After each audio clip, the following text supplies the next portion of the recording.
Hello guys, good morning. आज हम करेंगे सॉफ्टवेयर एंड हार्डवेयर। हार्डवेयर क्या होता है? टेंजिबल। टेंजिबल मीन्स जिसे हम टच कर सकते हैं, फील कर सकते हैं। Example, input devices, processor, hub, repeater, NIC, router, gateway. Software क्या होता है? नॉन टेंजिबल, जिसे हम टच नहीं कर सकते।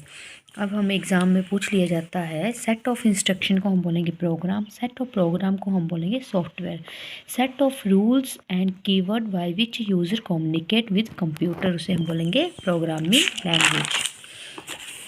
अब type of software, two types of software है, system software and application software.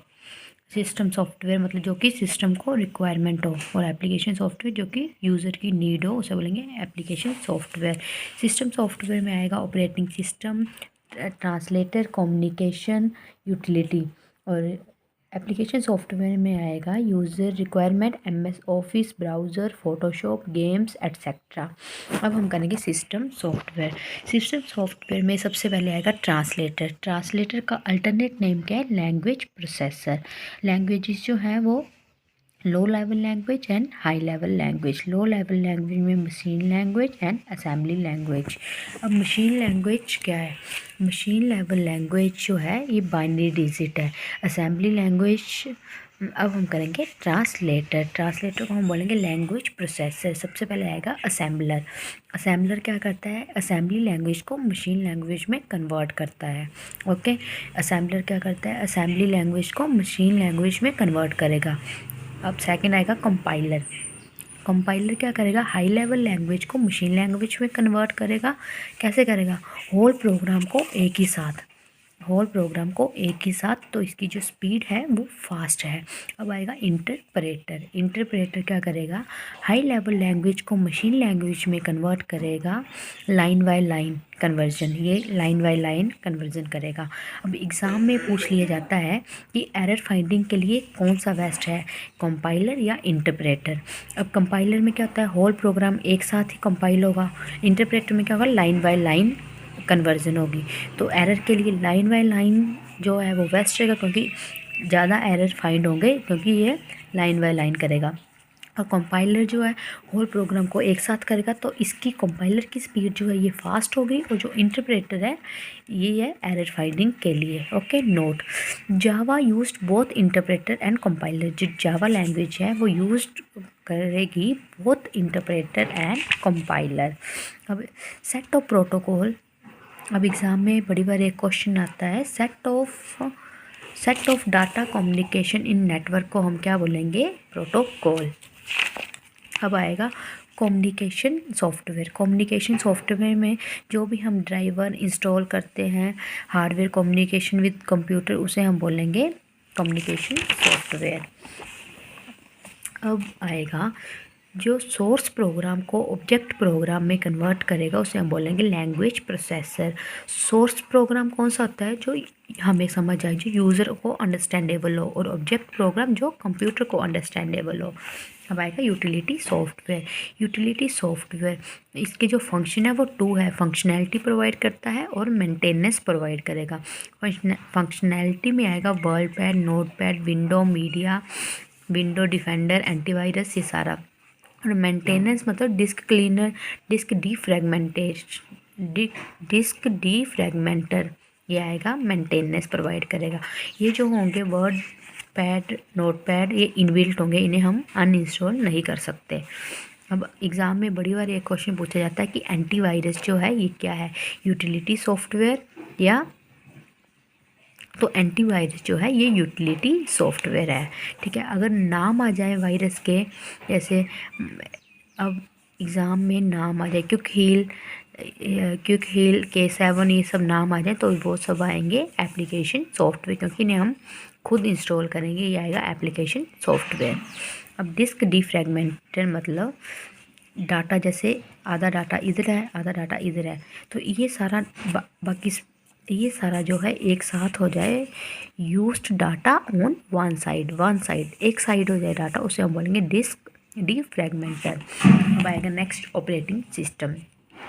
Most needful system software है कंप्यूटर का operating system. Without this computer can not be start. अगर कंप्यूटर में ऑपरेटिंग सिस्टम नहीं होगा तो कंप्यूटर हमारा स्टार्ट नहीं करेगा। ऑपरेटिंग सिस्टम क्या है? ऑपरेटिंग सिस्टम जो है फर्स्ट प्रोग्राम है विच गोज़ इनटू रैम, जो कि रैम में जाता है when you start a computer, जब भी हम कंप्यूटर को स्टार्ट करेंगे। That store in hard disk but when you start a computer it load into RAM. जब भी हम कंप्यूटर स्टार्ट करेंगे तो ये जो है लोड हो जाता है रैम में। रैम का साइज़ है 4 to 8 GB और विंडो 10 का साइज़ है 10 में जो साइज़ है ऑपरेटिंग सिस्टम का वो है 10 GB। अ फीचर ये प्रोवाइड करता, ऑपरेटिंग सिस्टम जो है ये प्रोवाइड करता है interface between user and hardware. Based on interface ये जो है बेस्ड ऑन इंटरफेस ये जो है 2 टाइप्स है, CUI, CLI, GUI। ओके, और ये जो ऑपरेटिंग सिस्टम है ये थर्ड जनरेशन में यूज़ करा जाता है। CUI Character User Interface, CLI command line interface, GUI graphical user interface. जो GUI है ये जो है कौन सी जनरेशन में यूज़ करा जाता है? 4th जनरेशन में। अब ऑपरेटिंग सिस्टम जो क्या फाइल मैनेजमेंट करता है, प्रोसेस मैनेजमेंट करता है, error management, input output management and memory management. Next आएगा type of operating system. Operating system के types: batch operating system, multitasking operating system, single tasking, multi user, single user, time sharing operating system, real time operating system, distributed operating system, embedded operating system. अब note में क्या आएगा? Source program क्या है? Source program वो programme है जो कि अंडरस्टूड बाय यूज़र, जो कि हम लोगों को अंडरस्टैंड हो जाए, उसे हम बोलेंगे सोर्स प्रोग्राम। ऑब्जेक्ट प्रोग्राम वो है जो कि कंप्यूटर को अंडरस्टैंड हो जाए। ओके, सूडो कोड क्या है? रफ कोड, जो भी हम प्रोग्राम करें या रफ कुछ भी करें वो आएगा सूडो कोड में। एल्गोरिथम क्या है? Step by step procedure to write a program. Algorithm मतलब कोई भी प्रोग्राम लिखना है तो उसका जो भी फर्स्ट स्टेप ये है, सेकंड स्टेप ये, थर्ड स्टेप, उस सारे स्टेप्स को हम बोलेंगे एल्गोरिथम। अब आएगा फ्लो चार्ट। फ्लो चार्ट के diagram representation of algorithm is known as flow chart. अब हम करेंगे टाइप्स ऑफ ऑपरेटिंग सिस्टम। तो टाइप्स ऑफ ऑपरेटिंग सिस्टम में फर्स्ट आएगा batch operating system. Batch operating system ये क्या करता है? ग्रुप में प्रोसेस करता है। ठीक है, बैचेज होते हैं अलग अलग, मतलब ग्रुप में प्रोसेस करेगा। और इसमें जो है डिसएडवांटेज है एक, इसमें जो है CPU वो आइडल स्टेट में आ जाएगा। In batch processing system CPU can be in ideal state. Example printing, processing and payroll. अब नेक्स्ट आएगा single user and multi user. Batch processing complete है। अब आएगा सिंगल यूज़र और मल्टी यूज़र। सिंगल यूज़र मतलब at a time one user can work, at a time जो है एक यूज़र वर्क करेगा, वो आएगा सिंगल यूज़र में। Example disk operating system and window and Mac. Multi user eight a time multi user can work, ये आएगा Linux and Unix. Exam में पूछ लिया जाता है कि example of single user operating system, तो DOS, window and Mac. Single task मतलब at a time one task perform करी जाएगी, for example DOS. And multi task at a time many task perform, example Mac, window, Linux and Unix. अब आएगा terminal. Terminal जो है ये 2 type की है, डम टर्मिनल एंड इंटेलिजेंट टर्मिनल।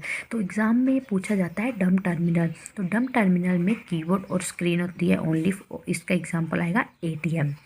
ठीक है, और जो इंटेलिजेंट टर्मिनल है इसमें keyboard, screen, processing unit, storage time सारा होता है। अब मल्टीटास्क जो है ये 2 टाइप से है, pre-emptive and non pre-emptive operating system. अब आएगा non pre-emptive operating system. Non pre-emptive operating system means जैसे P1 है, P2 है, P3 है, तो इसका जो है काम, P1 का काम जो है कंप्लीट हो गया है और P2 का हाफ हुआ तो इन आउट ऑपरेशन, इसको जो है कहीं P2 को बाहर जाना है तो ये क्या करेगा, यहाँ पे काम छोड़ के P3 का काम करेगा। जैसे ही P2 वापस आएगा तो ये फिर से P2 का काम करेगा, फिर P3 का काम करेगा, तो ये आएगा नॉन प्रीएम्प्टिव ऑपरेटिंग सिस्टम में। CPU by own process in between quit number. Process need other operation then CPU goes to other process. For example, अब एक और एग्जांपल लेते हैं इसमें, जैसे स्टूडेंट 1, स्टूडेंट 2, स्टूडेंट 3 है। ठीक है, ये जो है 5 आ गया, तो इसने कंप्लीट कर दिया। यहाँ से थर्ड तक पहुँचा तो सेकंड वाले स्टूडेंट को टॉयलेट जाना था, तो यहाँ से वो चला गया, तो इसने यहाँ से थर्ड स्टूडेंट का स्टार्ट कर दिया चेक करना। जैसे ही सेकंड स्टूडेंट वापस आया तो ये यहाँ से वापस सेकंड स्टूडेंट का पहले कंप्लीट करेगा, उसके बाद थर्ड स्टूडेंट का कंप्लीट करेगा। तो अब आया प्रीएम्प्टिव। प्रीएम्प्टिव मतलब CPU in between why on shift and other process. ये प्रायोरिटी बेस पे काम करता है, इसको जो है टाइम स्लॉट प्रोवाइड कर दिए जाते हैं।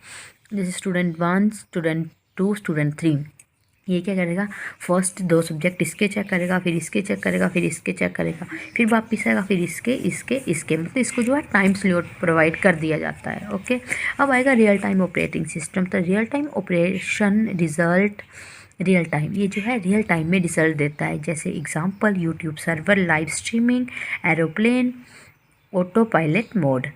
अब रियल टाइम ऑपरेटिंग सिस्टम जो है वो 2 टाइप से है, hard real time operating system and software real time operating system. ये जो है हार्ड रियल टाइम, ये प्रोसेस को अबॉर्ट करेगा, फॉर एग्जांपल एरोप्लेन, और ये जो है प्रोसेस को होल्ड करेगा, होल्ड नहीं करेगा मतलब अबॉर्ट नहीं करेगा, वो आएगा यूट्यूब। नेक्स्ट आएगा embedded operating system. Embedded operating system ये जो है स्मॉल स्पेसिफिक टास्क डिज़ाइन करेगा, जैसे वॉशिंग मशीन, कार, माइक्रोवेव। इनका काम क्या है, वॉशिंग मशीन का काम है कपड़े धोने, कपड़े ही धोएगी, मतलब स्मॉल स्पेसिफिक टास्क के लिए डिज़ाइन किए जाते हैं। अब माइक्रोवेव का काम जो भी है, डिजिटल कैलकुलेटर, ये वही करेगा। अब हम बोलते हैं वॉशिंग मशीन को कि नहीं बर्तन भी साफ़ कर, तो वो बर्तन साफ़ नहीं करेगी, उसका सिर्फ एक स्पेसिफिक टास्क है कपड़े धोना, तो वो कपड़े ही धोएगी। नेक्स्ट आएगा distributed operating system. Distributed operating system मतलब differ location but use at a single operating system, मतलब आधा आधा काम सबको डिस्ट्रीब्यूट कर देना और ये जो है जल्दी से काम कंप्लीट करेगा। Distributed operating system. Time sharing operating system, multitask operating system. इसमें जो होता है टाइम स्लॉट डिवाइड कर दिए जाते हैं और इसको बोलते हैं टाइम क्वांटम या time slice. For example P1, P2, P3, तो इनको अलग अलग टाइम जो है प्रोवाइड कर दिया जाता है, उसकी बेस पे ये काम करते हैं।